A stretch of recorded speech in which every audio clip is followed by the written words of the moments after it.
Welcome back to another first round match in the Hearthstone Tournament. We're on the European bracket and we have a big name for you today. This is sparrowhawk1 in his match, first round match against Universe, the man from China, and it's going to be a very, very interesting one for sure. We know the relation between Uni and Ryukuma, the current reigning champion.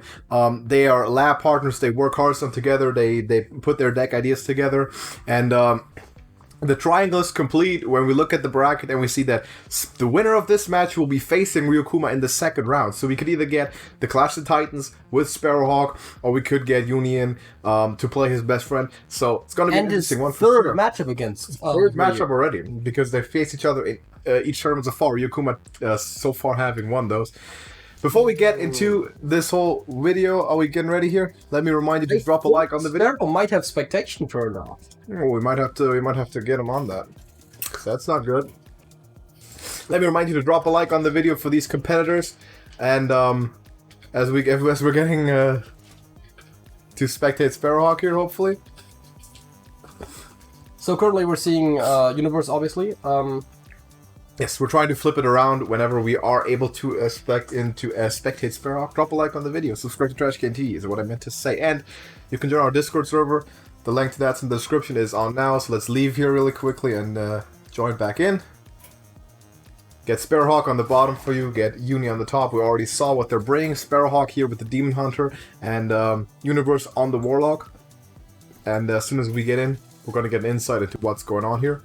Aside from those two we have seen, the Universe also has a Tempo Demon Hunter, which he's going to keep around, and he has a Galakron Rogue, as well as a Galakron Warrior, which we did see ban from Sparrowhawk. Sparrowhawk himself has a warrior, it's an Egg Warrior, like an Enraged sort of archetype. He has, of course, his Demon Hunter here and a Galakron Rogue as well, so quite similar lineups we're seeing. His Spell Druid is banned from Universe, that's an interesting choice. Now we got Sparrowhawk on the bottom, at the Demon Hunter, and he's going crazy right away. Got Battle Mage down, here comes the Battle Fiend, and probably an attack to go with it, or he could play Sidekick here, just buff the health, I don't mind it. Interestingly enough, looking at Sparrowhawk's lineup, there would have been a strong argument to be made for maybe banning the Warlock rather than the Warrior, and if he had done that, the lineups would have looked a lot more similar. Yes, absolutely. Ooh, that's quite a board. That is quite a board. He protects himself well against his Dark Skies turns by playing both of the sidekicks, getting this massive amount of health from the board very early on. Yeah, and also later on effects like Crazy Netherwing are one-off killing the 4 health minions, so of course 3 a very important number when you face a Warlock. Eye Beam picked up, he could use that right away if he wants to remove something for cheap. And I'm assuming we're gonna see him take care of these smaller guys here and then start pushing.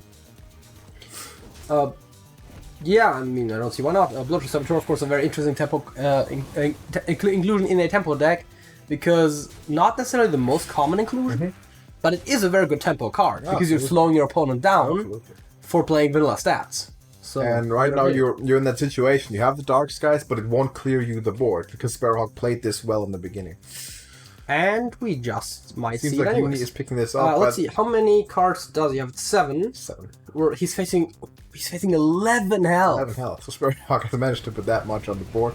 And see, if it was 8 health, that would have been a very good coil there. I mean, there's still going to be a decent coil there, but you guys rewarded for it by not seeing a full board clear and being able to keep that up. By the way, you can bet everything that you own that Ryukuma is spectating this match harder than he's ever spectated any match. He is watching this probably from both sides, trying to scout, trying to analyze what Uni is doing, trying to scout ahead, because he's going to be facing the winner of this match, obviously, and it's going to be a very important one once we get there in this top half of the European Conference. Of course, they're all going to have to go through me in the semifinals to win. But until then, we'll see. We will see. There comes the Maniacs, so Invocation starting for Uni. That's important to proper defensive game. And for Sparrowhawk, it's going to matter a lot here. How many points of damage are you going to be able to push on a per turn basis? And how do you manage those resources that come with the Demon Hunter? We've seen some great exhibitions of using it. We've seen Pimcarp and Smiley Doggy most prominently playing an excellent game with their Demon Hunters, and especially with using the Metamorphosis. Yeah, the resource management in the Metamorphosis phase. You see the breath enabled? That's a very important one for Universe, because that's a big heal and a big removal for very good mana cost. Mohawk plus breath is always possible, even though it would remove the minion either way right now. There is still the thing that you get the extra healing as well, so you get 8 healing instead of 4. Nether Wing is not quite clearing it either, so that's unfortunate. And we do see exactly what I said. Yeah, he does do that. And, I think the 4 points of healing are definitely worth it. Yeah, I'm sure he felt like that too. The Warglaives are on hand for Sparrowhawk, so we can use this to clear house if he decides to do so. Does also pick up the Satyr. Now, he's probably not going to wait 2 turns for Satyr plus Warglaives, but that's always a crazy combination. It is, for sure. Most certainly. He's going to go. It looks like he's going to town on this board here, and I feel like it makes sense. He's going to remove a couple of things, go to the face as well. And he does keep a charge of the Warglaive, so he will be able to attack twice next turn with the Satyr presumably down. Yeah, and with up to however many attack he likes, really. Yeah. I mean, he can get, up to 8 attack with just what he currently has on hand, and knowing Demon Hunter, there's like a 50-50 chance he draws more damage. Yes. More attack damage, that is. Race Nether Wing, coming down. Just removes the sport. He's at 10 health, and there's another Twin Slice, and that's a win. Easy win. Sparrowhawk taking full advantage of the nerfed Twin Slice, pushing all the damage, Warglaives hardcore to the face, going in, and that is a lot of damage, as the meme would say. Sparrowhawk with the 1-0 lead takes it home with the Demon Hunter, and that was once again a convincing performance. We have seen a lot of these really high-level players doing incredibly well with this Demon Hunter, and because they know how to manage it. It's actually one of the more resourceful aggro decks in the game if you know how to play it and you don't run out of stuff all the time. So Sparrowhawk with the 1-0 lead is going to feel good about himself, having achieved that. He's down to Warrior and Rogue, and we're going to see what he decides to go with here.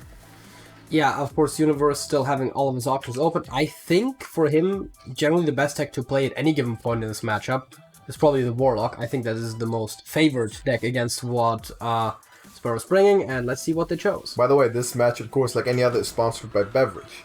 Beverage is always there whenever you feel like you want to consume something. And it is the Warlock once again. It is the Warlock again, so he's going back. We're seeing Corrupted Garrosh for Sparrow. Corrupted Garrosh. Siege of Orgrimmar, Garrosh, Hellscream. 1,000 wins, no biggie, says Sparrow. And there's a Bomb Wrangler. You like to see it. There's a Bomb Wrangler. You also might like to see the Corsair Cash. He just does keep it.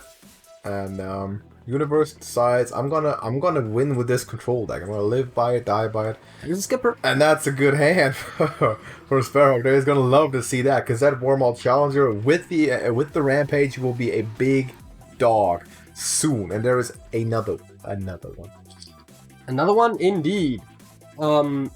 Skipper's a possible play on one, but you don't really have anything to follow it up with, so he decides not to. Skipper Coin Challenger, then Rampage, make a win early on.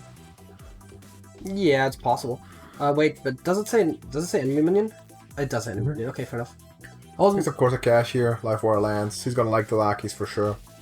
Yeah, and I mean you get 3 lackeys out of it because of the course of cash, so that's pretty good. He's definitely brewing something here. Is Sparrowhawk, and I'm assuming this will be the first target for that Wormald Challenger. Blood Bowl Brute also picked up. I mean, it's just a really good trade. He could have skipped there, so let's just go Wormald, but that's completely fine. It's a little 1/7 that can get rampaged and do some major damage. Yeah, and then it would be what, a 4/10. That's quite a bit of stats for. You can't hate on him, as they say. I feel like this could be a skipper turn here soon, though. Coming up for Sparrowhawk. Yeah, you can play skipper and the other challenger hitting the 2/2. That would be possible. You could also just play Skipper Armorsmith. Wait, no, that doesn't kill the. I guess you could play Skipper Armorsmith and hit. Yeah. But it seems like he can make work here with the Skipper, and it's gonna be that. He might coin a Rampage. It definitely would make sense to do so. Then the question is, what do you Rampage at this point?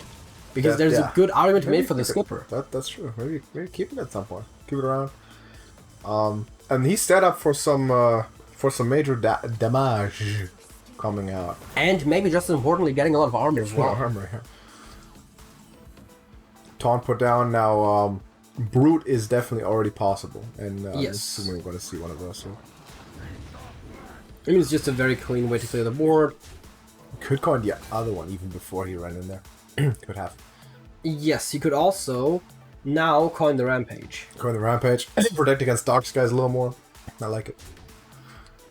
Doesn't do it. So just sits back, chills. He counted his health. It's 9 points. And double Dark Skies clears the board for Universe. Gives Sparrowhawk a lot of armor. Like a whole lot of armor. Yeah, that... Yeah, it's a lot of armor. Actually, if it hits... Wait, the Armor Smith will stay alive even... It will stay alive. It will keep proccing until it's dead. It's like an Act Out of Pain. Remember that famous puzzle lab puzzle? Where you had to figure out that the Bitter Top Hydra actually can take 9 hits if it's all consecutive? Not sure if I do, actually. There was one where you could have you could have lethal if you procced it 19 hits. Fair enough.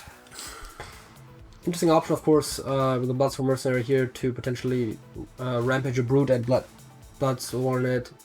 Just get 2 very big rushers. And Russia is big as it is. Yeah, I mean, That's what it's gonna be. I don't hate it. It's a good play. Even Battle Rage right now, so Sparrowhawk is going to town. Drawing some resources here, and it looks like he's taking very good... Portland and a Rampage. It looks like there's a lethal soon to be happening. I don't know. Gore Fiend with it. We might have to see another combination of removal spells for Universe here to answer this board. I mean, you can... what, Dark Skies is one off, so you would have to use you can Breath and Dark Skies, exactly, and you clear the board. Actually, you could coin. You could kill the thing, coin, and then Dark Skies would do it. Not coin, tap, sorry, obviously. Draw an extra card, and then Dark Skies clears. Phoenix Rise also works. He has to get rid of these big guys. That's of course the main priority here.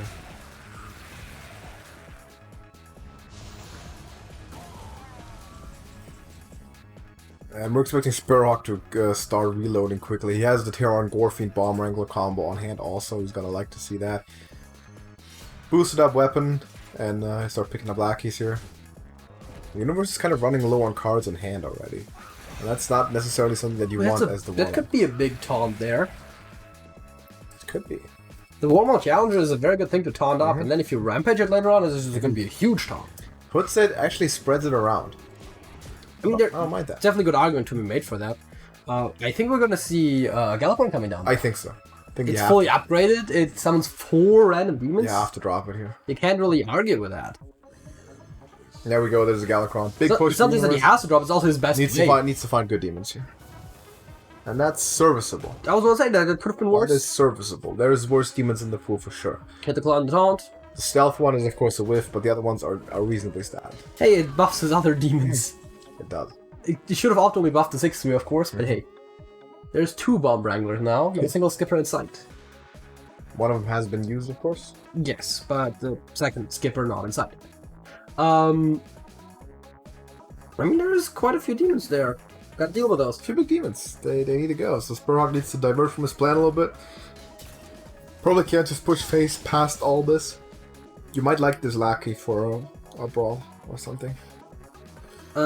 Yeah, that's definitely one of the possible options. Bladestorm is an interesting one if you can set it up. Yeah, but you can't with a 1 health stealther. It's rough. Upgrade isn't... Honestly, Upgrade might be decent. Battle Rage is also potentially pretty good. It's often not the most flashy choices. I've said it before and I'll say it again. Yeah, it's the most useful. You guys will go Bladestorm, so looking at the future there a little bit. Yeah, but until there is, like, symmetrical board clear, that little Invis gun is just sticking around.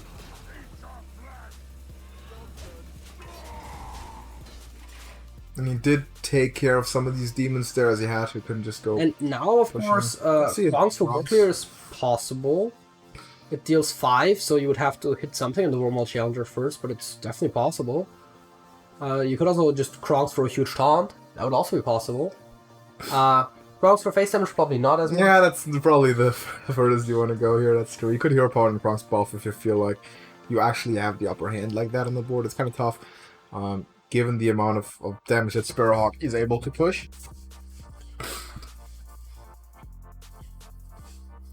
Yeah, again, buff is not one that you necessarily want to do when you're behind, I think.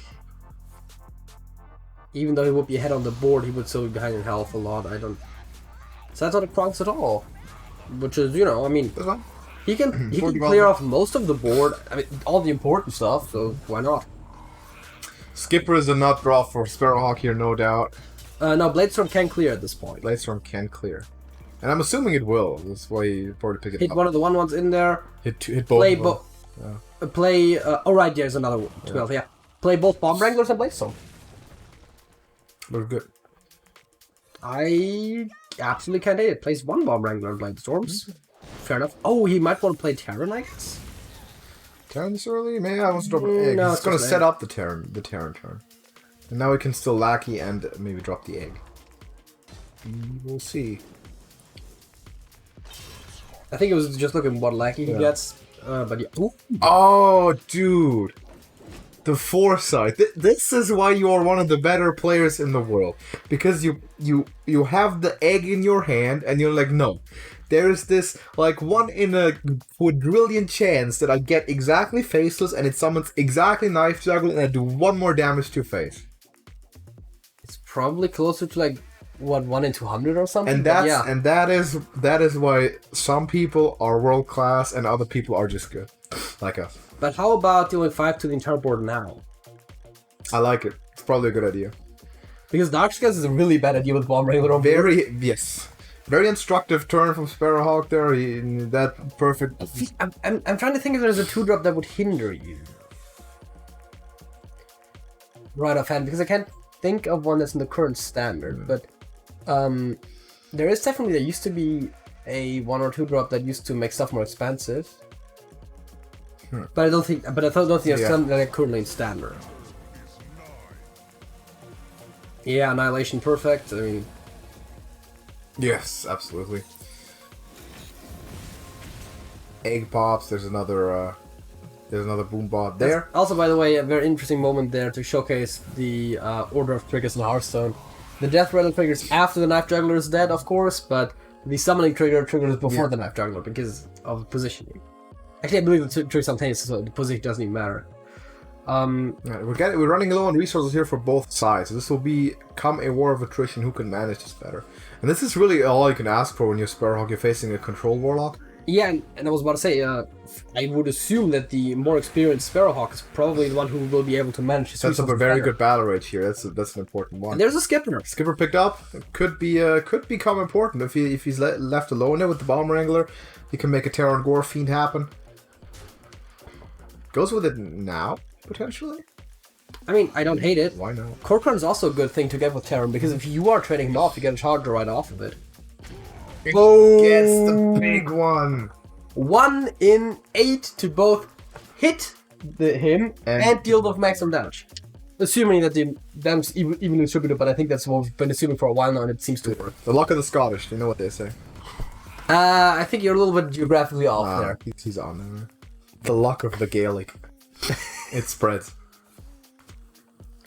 Of course they're crashing. There's the anchor with all the pirates having probably been drawn. It might be a second Skyrider. That might be, yeah. We will see. Yes, there is. So he likes that. And here goes the Bonanza.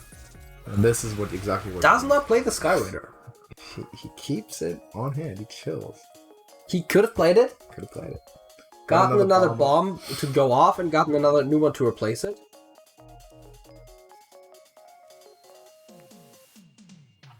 I mean, at max it would have been another 4 damage to the face, of course. If he had played Inner Rage as well, the turn he could have played another 2 damage, but that's like nowhere near lethal, of course. Once again, Darkskies is a very awkward card in this matchup. Yes, it definitely is. And Zephyr's not active. So Universe still needing to draw more dupes out of his deck to be able to use that Zephyr. Yeah, and I think we'll see a Sack Pact here to heal back up. Maybe even both. Yep. Both. So I mean, the very- Power very- works really very well with sensible, it. 10 free health is extremely valuable. Well, Grom picked up! Skipper is dead. Universe. yeah, he has Inner Rage though. He does have Inner Rage. So wait, are we counting? Wait, so Grom Grom. is 12. Yes. 14. Bomb hits for 1. Okay, so we have 14 plus 6 is, I think we're we're 2 off. There's another couple of... No, there's not. It's not charge damage. Any pirates coming in? No more pirates. So it's gonna hold on to ground for a second. Do it next turn. Grom in a rage, I believe would have been 2 off with how the bomb went. Of course, the bomb had a 50% chance to make it. That's why I tried it first. That's why you hit the bomb in first. And once again, of course, the order of operations is one of those things that sets the good place apart from the great And place. there's the pressure put on big. He picks up the crazy Netherwing is really good in this situation. But here's the thing, it's not on Gorfine summons a bunch of stuff. You know, it's not enough. It's really good. Goomba, then a charger, and it's something. But it's not going to save your life. The charge doesn't matter if it does on your opponent's turn because you're going to attack either way. Or you're going to be able to attack either way. And there's still like a full board. Yeah. Dark Skies is weak. He will try to push he will do it, but it's not going to do anything. So Sparrowhawk has actually prevailed and persisted with the warrior. Unbelievable play. And 2-0 lead. Sparrowhawk is he's making it happen. I talked to Ryukuma after his match, and of course he won 3-0. And in very convincing fashion. I told him, that was a very good game, and he said, I have to like try and intimidate Sparrowhawk a little bit because he's looking forward to that match too already. And Sparrowhawk seems to be answering so far, making some crazy plays. I'm sure Ryukuma's sitting at home right now, got the pen and paper in hand, got a monocle on each side of his face, just taking notes, crushing the numbers, and getting ready because he's expecting to see Sparrowhawk in the second round, unless Universe can mount a huge comeback here. We are sponsored by Beverage. Universe sticking to the Warlock. Live by the Warlock, you die by the Warlock. Quite frankly, as I said, it should be the best one. It should. Not necessarily the best deck, but the best matchup. For like... Okay, I think Rogue is probably the worst matchup for the Warlock out of the bunch, except maybe the Warrior. I thought like, oh yeah, Warrior is an aggro deck, of course the controller is gonna... But Dark Skies is really awkward against the Warrior. And the Enrage Warrior is not as much of an aggro deck as like a Pirate or a pure... Maybe even the Galakron. There's a lot of potential there. We've seen it with like the Terran Gore Fiend. There's a lot of value to be had. Yeah. And Sparrowhawk lived through a full Galakron and the Krongs and everything that came with that deck. And he's now, of course, in prime position to try and close this out with his Rogue. And let's see, he goes for the dagger. It's one of those things, by the way, that we see a lot when it comes to like the better players as well. Oftentimes we'll see the more beginner players or the intermediate players like try to get every single pot of mana out of their cards, and oftentimes you see the more expert players just dagger up, take the power, sit. Take the hero power, exactly. Not a great hand there. It really isn't. He's gonna play that Sage. No stealth to be had there, but a little bit of tempo development. Yeah, and I mean, it is at its core, it is still a tempo rogue. I'm assuming I'm gonna see Universe start invoking here. It's really like the main game plan is get all those minions summoned. The Galakron invoke. Yeah, I mean, Sparrow of course has some pretty good trades there as well. He's not quite able to invoke himself right now, but he can hit the weapon in, he can hit the 1-2 in, and maybe... He'll try this board off. And... Oh, he takes the entire board off. I think it would have been a very possible argument to be made for the Grey Earth Station to the face, but you know. I like the move. I mean, again, it's by no means wrong. I'm just saying there's an argument to be made for that. Just Maniac here, just keep going. Go back and forth, they're kind of trading punches now. We've seen Sparrowhawk already having drawn his Galakron, though the invocations have not come in as much. And his High Sparrow. And now I'm assuming we're going to start seeing these shields. So turn 7, he could easily play High Sparrow and his Lackey. That's true. He doesn't have a Lackey on board right now, that just put Shadow Step, which... Crazy plays that some people do, make, and it works sometimes. I didn't say wrong play, I just said crazy. I meant that in a good way. It was a crazy play. It was a full crazy match, though. Yeah. What we're referring to, in case you don't know, is the recent match of the first round match of Pimcar versus Lil Weezy, which you should definitely go watch if you haven't seen it yet. As a matter of fact, you should watch probably all the matches that you haven't seen yet, because what I think, honestly, in terms of like quality of gameplay, this is one of the best Trash. Well, this is the Trash Bowl, yes. This is the best tournament by far we've had in terms of raw quality, and this is all first round too. Yeah, that's the other thing, right? And we've seen players keeps going getting nuts. Oh my god, what an answer! Invocations. Shield, shield, shield. Might as well. And wouldn't be surprised if we saw more invocations. Seal Fate not... I actually could run Seal Fate into the shield if you want to, and hit the 2/1 attack minions in there. Or weapon. Or the weapon. Yeah, but you probably... If you want to take off the entire board, you'd rather have the weapon go into one of the 1/1s and not take the extra 3 damage. Oh, Kobalaki's big one. Never mind. That does it. That will do it.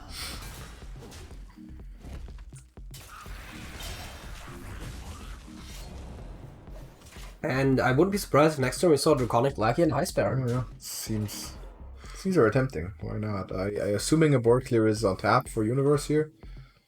He does have a Dark Skies that I haven't counted, but I'm assuming that's enough. Right enough. You can push a Twilight Breakout with it with the coin if you want to.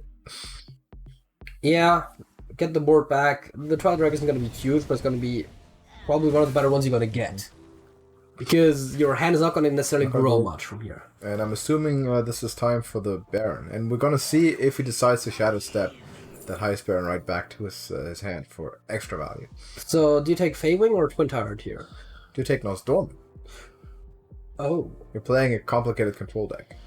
Yes, there's definitely an argument to be made. Then again, you have APM2 in this rogue, so maybe no Storm can hit yourself. Do you Shadow Step this right back? Are you greedy? No, he's not greedy. Saying it's very possible, especially considering that he has the shield in hand, so he knows he can get another Lackey right away. Let's not do it, and that High Sparrow, of course, is prime target to be removed for Universe. I mean, yeah, because you know your opponent might be able to Shadow Step in the future. Absolutely important. You're not going to get better value than that. Yeah. How do we like the Worshipper here? What's the hand size? Pushes the Drake out. Worship would have been possible. Would have been possible. Because then next turn the Drake would be even bigger, of course. What's the hand size here? Can we play one without losing cards? You I think can so. for now. You have to just play something else. But I mean, yeah. Free cat. All 3 cards you had. Everything's free, and I assume you play and pick up more lackeys. You could, if you wanted to, eviscerate this dragon to death. Oh yeah. I mean, before he plays the Miscreant, he has to play something else, right? His hand is at 10 now. Yeah, it is. So plays the Sage. Because the draw doesn't matter. You don't need it at the moment. I mean, not with that hand. Becomes a Miscreant. Ooh. Lackey's on tap. He could Goblin Lackey the Greyheart Sage. And then Evis, and then... Well, or he could Goblin Lackey something else, and Cobalt, and Evis. Not all in the same turn at this point, though. Right. It's gonna go the dragon. It's gonna go. Doesn't play the Feral Cat.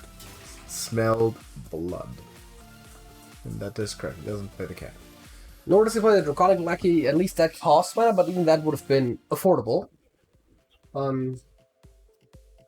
I guess they are pretty good combo enablers, but then again, you would have still had at least one more Lackey on the hand.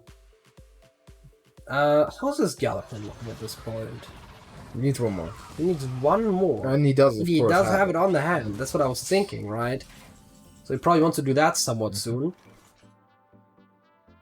Well, Twin Tyrant. Solid Twin Tyrant. I like that play. That was a good setup. He pings off the last guy. Now, he can either knife it, or he could have Goblin Lackeyed it, which is a bit... Ooh, how about another one? How about another one? Here he goes, yeah, right away. Why not? You're gonna see a lot of stuff coming down for Universe there. I absolutely don't hate it. Twin Tyrant is a good card. He's shifting. You see him doing something that he's like one of the absolute best is turning these faster decks into control decks, just using the mechanics of discovery and card generation that he has built into the deck. Yeah. That's how versatility works at the high level. Yeah, I mean, I've noticed myself doing that to a lesser degree and not as effectively, of course, but as well sometimes when you face, especially with Highlander decks, it happens a lot when you're facing another aggro deck. All of a sudden you're like, okay, my Zephyrs is now a control card. Yes. And you have your lackeys that are also now control cards and everything. So yeah, you can definitely do that. And also a lot of the just deal damage cards, they don't have to go face.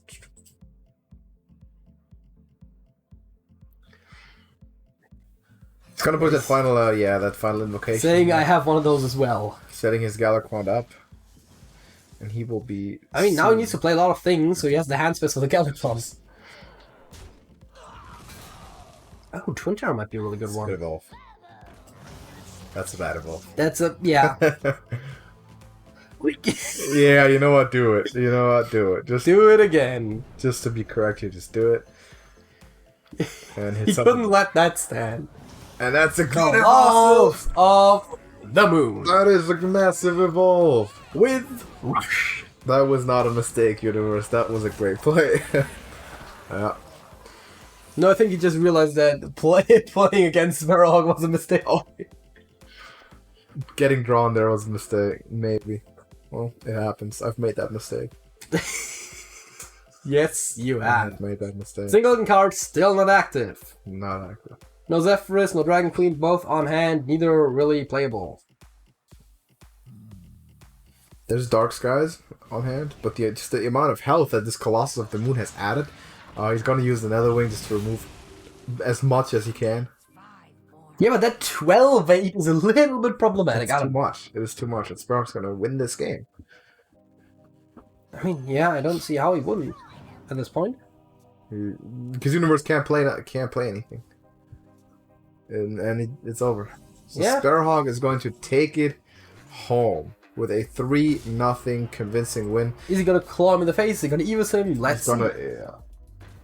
It's not going to Galakrond. Decides to not Galakrond. Keeps it on the down low. It's classy player. You know, we all would have like flicked any Evis and stuff. No. Just takes it easy. Takes the win. And the 3-0 lead for the Flying Scotsman. We're going to give him that nickname from now on. That's what it's going to be called now. Moving on to the second round. And we are getting the Clash of the Titans in round 2. It'll be Ryokuma. It will be sparrowhawk1. It will be phenomenal. And potentially the match of the tournament. Something that would be expected to be like a championship caliber match, given the two players there, is happening in round 2, because that is the lock of the draw, and we are going to be able to get to see it. Universe, of course, thank you very much for participating. I know you'll be back better and stronger next time. Sparrowhawk is what it is. You run into him, he plays one of his better matches. I mean, it was brilliant. We have to say, he played brilliantly. We've called it out several times. Yeah.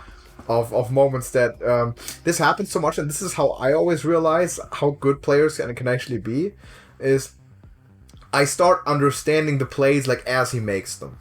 Yeah, yeah. And then like halfway through, this is why he did it that way from the start. Yeah, you wouldn't think to make the play, but the play makes sense. The play were all of a sudden like, wow, this was the best play. Yeah. And this is always a parallel that I draw between this and chess, and which is why I find those games interlinked in many ways. And this is always what happens there. So I mean, they are definitely similar in some degrees, of course. I think the largest difference, besides the fact that you have uneven playing ground because of the deck building, is also just incomplete information. Yeah. Exactly, it's not a perfect game for sure, but those like approaches to it are very interesting. So brilliancy from Sparrowhawk is taking it 3-0, and he seems to be in just as great of a form as Ryokuma, so it should be absolute fireworks when those guys meet in the next round. Should be an amazing show. Hopefully you will all be there, and since you do definitely not want to miss it, you should subscribe to this channel to be notified and join our Discord server, link in the description, because all the matches will be posted there in case YouTube forgets to notify you. Also drop a like on this to show your appreciation for these guys, and we are going to see you in the next match. Day. That's it. That's it.